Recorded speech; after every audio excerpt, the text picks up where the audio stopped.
all, on your on the paper, today we're expecting 2 CSs, the CS for water, Erick Muga, and the CS for health, Dr. Deborah Barasa. It is in my notice that the CS water is accompanying His Excellency the President in the Mombasa working tour or trip, and therefore he has requested the Senate to indulge him so that he can try to sort out the water issues in Coast region. Noting that the Coast is a water scarce counties. From my seat and SBC, I think we have agreed with his request. But also to request him to note that the next time that he's available in this town, he should appear before the Senate to answer the questions from the senators. Then also we have the CS for health, Dr. Deborah Barasa. I'm told she's around. And therefore, we'll start with her, with the 4 questions that is directed to her. So you can request the CS before she comes in. Yes, Majority Leader. Speaker, I beg for your indulgence so that we can dispense of this letter from the CS for water, Engineer Erick Muga. Just to note that I agree with you that what the minister is saying is important, but also what he was supposed to come do here is equally as important. You know for a fact, Mr. Speaker, that a president's visit is not a thunderstorm that appears out of the blues. It is something that is planned weeks in advance, and the minister was aware. He knew that he was supposed to be here today. Therefore, on all other accounts of things that we have raised in the past, that it is a minister who should respond, that he has done, that it should be in writing and not an SMS to the Speaker, that is done. But there is a very cardinal principle that this minister is violating.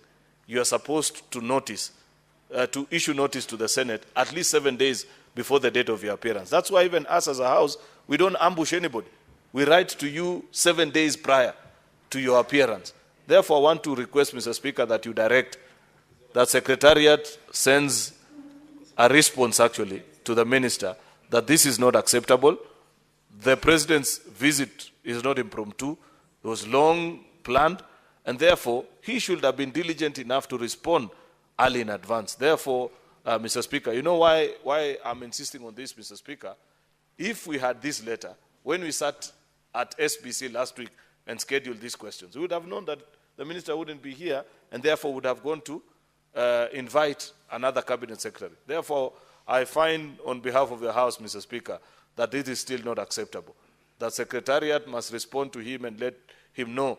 Perhaps he be issued with a last warning before we can proceed to do that which the powers and privilege provides us to do, that you cannot write a letter to an institution barely hours before your appearance and expect that that institution will find that acceptable. It is not, Mr. Speaker. I thank you. Leader of the majority party in the Senate. I don't want us to open this debate because I think it is a bit reasonable that he has not appeared. But I think any time he's around this city, he should appear before the Senate to answer his questions. Honorable Senators, this gentleman is the first offender. He has never, because this is the first invitation. I'm very much aware. It's the first invitation, and we should be lenient with the CS, yeah, and encourage him, that he should be able to do what the majority leader has requested him to do. Yeah. So, because of the respect that we have even within Gen Zs, I don't want us to open that debate. Let us use. Maybe I give only one reader from the minority side to balance. Yes. So you are agreeing between the minority reader And the minority whip? Yes, Senator Sifuna. Honorable Senator, I think it's important that we should give the chair time to guide the House. And that is the spirit. That is the spirit. Thank you, Honorable Speaker. I thank the leaders on our side for handing this responsibility to me. Honorable Speaker, I know that the Cabinet Secretary for Health is here, and Senator Wambua is one of the people who has questions to put to the CS. I am sure he will get opportunity to say what he wants to say. But for me, Honorable Speaker, I was holding brief for the Senator of Migori, who had a question to the CS for water regarding the Lower Kuja irrigation project. Honorable Speaker, this is the one CS I have never seen. I don't know how he looks like. If we met in the streets, I wouldn't know who the CS for water is. I don't even know his name, Honorable CS. I was looking forward to see his face. And the majority leader, I think there should be an induction, even when you say he's a new CS, there should be an induction for CSs. Part of the problem why your government is struggling, Honorable Majority Leader, and the President has said it. No. The President has said it himself, that he struggles to be the only person communicating government policy. And it is true. Because who is this person who holds this docket of water? I don't know him. I don't know if that gentleman walked in. Maybe he's even present in this house. Nobody knows who he is. We were just asking ourselves here, amongst the minority leadership, Honorable Speaker, is he a man? Is he a woman? Nobody knows. So, Honorable Speaker, we want to say this. We are disappointed, and we always record our disappointment. But if we want to understand the government policy, we need these cabinet secretaries to interact with us. Yesterday, I ran into the former CS for Energy, Davis Chirchir, one of the most astute and one of the few cabinet secretaries that I respect, because he interacts with members of this house. He explains government policy. Yesterday, I was saying, if he was still in that docket, I am sure the drama you are seeing in Nairobi of the Nairobi County government dumping garbage outside the Kenya Power offices and Kenya Power retaliating by cutting power to the county government offices, you would not see those things because he would take leadership. Honorable Speaker, if you look at the relationship between county governments and national governments, they are supposed to be cordial. Where you see a cabinet secretary, there is a fight in your docket, but you do nothing at all.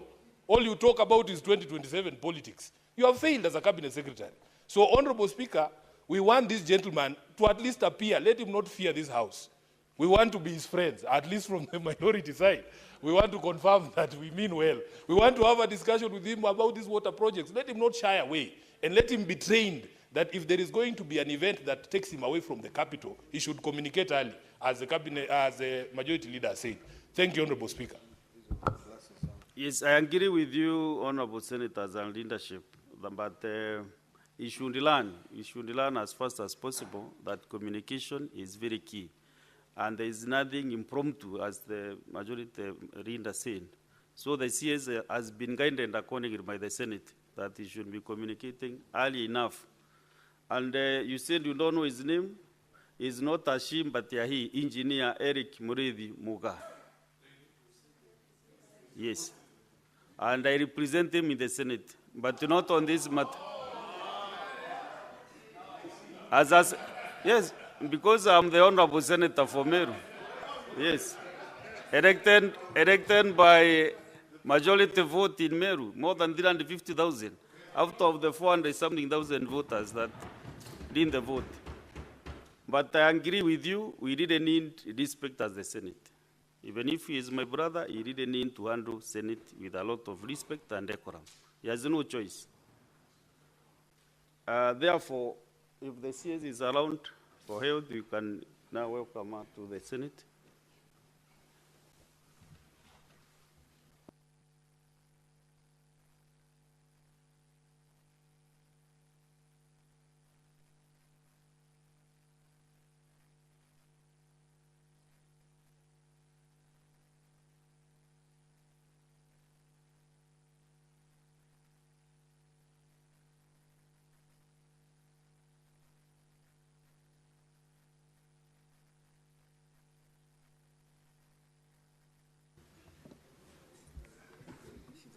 Yeah, okay. Honorable Senators, the CS for Health is here. Dr. Deborah Barasa and your team, welcome to the Senate of the Republic of Kenya. And you are here to interact with the 4 questions that the Honorable Senator has raised on this floor. And I can see you are prepared and your team to answer them. We start with the question number 016.